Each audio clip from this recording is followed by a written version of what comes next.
Well, I'm a little bit surprised that the 32nd overall pick was not used on a quarterback. Not that I thought the Vikings would go back to that well after drafting Mond last year and, of course, paying Kirk Cousins all that money. I just thought that they would probably trade down. Someone else would try to get that fifth-year option. That didn't seem to be the case here, which, okay, fine, interesting, but all right, that's what ended up happening, which, again, I do find a little bit interesting. I probably would have thought that that would happen, but the Vikings stick with their pick, and they get Lewis Cine, who's a really good player. I like him a lot, and we can talk about just what I like about him. I actually had him as my first safety, ends up being the third safety off the board here, and for the Vikings, I do think he could fit this defense well. I think he could be that free safety if he wants to, and you sort of let Harrison Smith kind of do his own thing while he still has good play left in him, as you probably would want to use Harrison Smith as. So let's get into what I like about Cine. So let's start off with a play like this. So it's going to be a cover 2 zone, and you see that, a tight end is going to run a route that's going to get into Lewis Cine's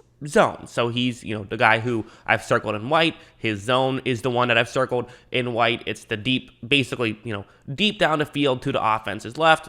The sunlight area. That's where he's supposed to cover. Right when this play begins, the tight end who he's covering is not giving anything away. He does not know which area this tight end is going to cover. This is a risky situation for Cine, because if the tight end ends up, going all the way over towards the bottom of the screen, for example, so like he runs just straight to his right and doesn't run any deeper, well then Cine has to get away from him and find someone else to cover. However, that's not what's happening. You see, when he goes deep, Cine stays with him, and it seems like Georgia just all across the board followed their rotations perfectly, knew what they were supposed to do in each situation. You noticed every single Georgia player on that defense went and covered the guy who they were supposed to cover, and to me, that's just, shows that everyone there did a good job. Is it fair to give Cine all the credit? Of course not. But the reality was everyone on the defense was constantly in the right position, and so that's why I like Cine, is he was one of those guys constantly in the right position, which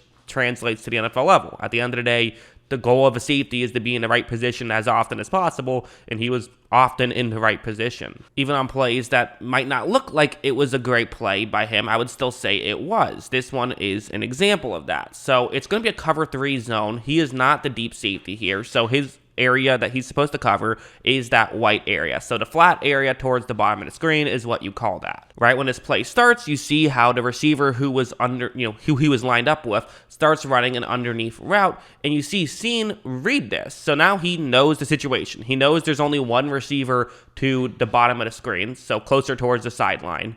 And he also knows that there is a cornerback in that area. So he does not need to, worry about that guy too much unless he also cuts over the middle. You see him shouting out to the player who's next to him, like, hey, you got to get over and cover the next receiver over, because if someone does cross over the middle, Cine needs to be there. You see him pointing out, you see him communicating, and I feel like this is what he did a very good job of, is he was constantly communicating and talking to his Georgia teammates. When this throw ended up going to for a completion, and he went over and made the tackle, that was not open because of him. In fact, he was doing everything he could to stop that. He was doing the right thing, but, his teammate didn't follow the correct move on that one.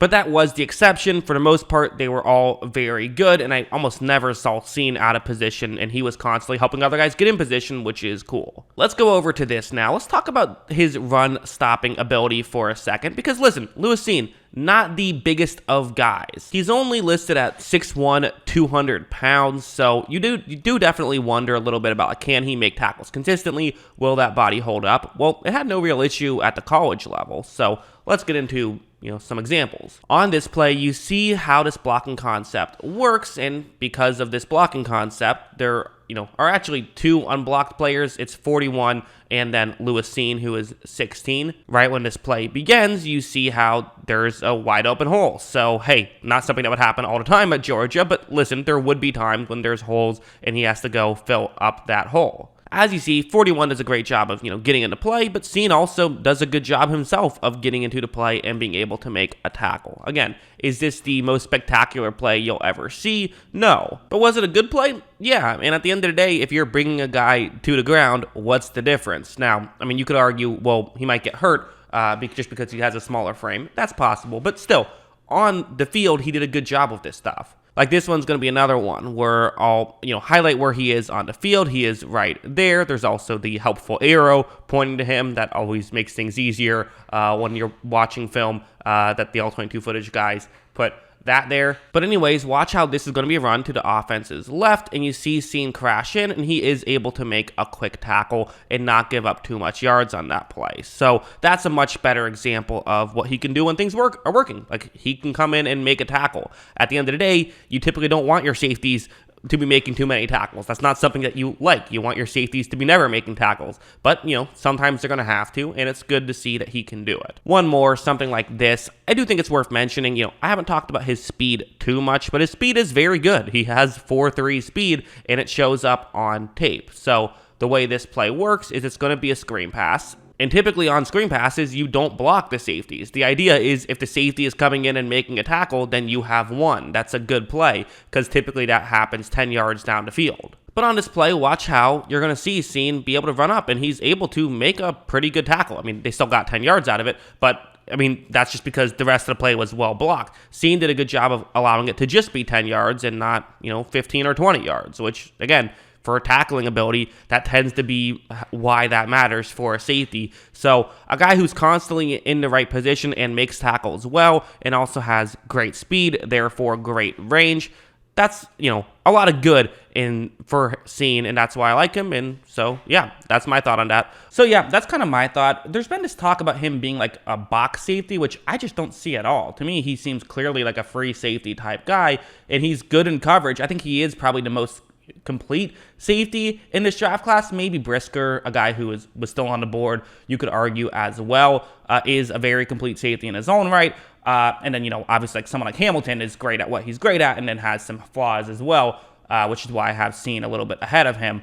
But yeah, I think this is a good pick, and especially for this kind of, this value at this spot. I always like taking safeties around this spot, in that 30 to 70 range, getting safeties and wide receivers. That tends to be a smart decision. So getting a safety here, this feels like good value, and it feels like a good selection. So with that, the first round is in the books. This is the last one of these videos I have to make tonight, although I'll probably make a couple more just talking about general thoughts on the draft night one. But last video like this of just a traditional breaking down video. So yeah, let me know, what did you think of this pick? Let me know in the comments below. Always love hearing from you, and of course, as always, thanks for watching.